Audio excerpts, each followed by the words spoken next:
پچھلے چند دنوں سے ہمارے ملک کے طول و عرض میں بھٹکنے والی نفرت کی آگ کو دیکھ کر بڑی تکلیف ہو رہی ہے، اور اسی لمحے اپنے ایک دوست کے سوشل میڈیا اکاؤنٹ پہ ایک بہت ہی پیارا سا پیغام شاعرانہ انداز میں مجھے سننے کو ملا، جو میں نے ضروری سمجھا کہ آپ کی سماعتوں کی بھی نظر کر دوں، تاکہ آپ بھی اس پیغام کو سنیے اور تھوڑا سا سوچئے کہ ہم اپنے ملک کے ساتھ، اپنے لوگوں کے ساتھ کیا کر رہے ہیں۔ تو آئیے شاعری سنتے ہیں۔ بانٹ دیا اس دھرتی کو، اب چاند ستاروں کا کیا ہوگا؟ ان ندیوں کے کچھ نام رکھیں، بہتی دھاروں کا کیا ہوگا؟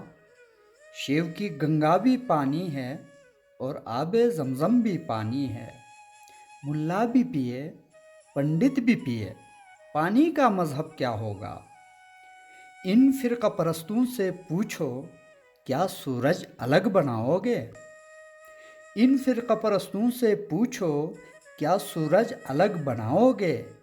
ایک ہوا میں سانس ہے سب کی، کیا ہوا بھی نہیں چلاؤ گے؟ نسلوں کا کرے جو بٹوارا، رہبر وہ قوم کا ڈھونگی ہے۔ نسلوں کا کرے جو بٹوارا، رہبر وہ قوم کا ڈھونگی ہے۔ کیا خدا نے مندر توڑا تھا یا رام نے مسجد توڑی ہے؟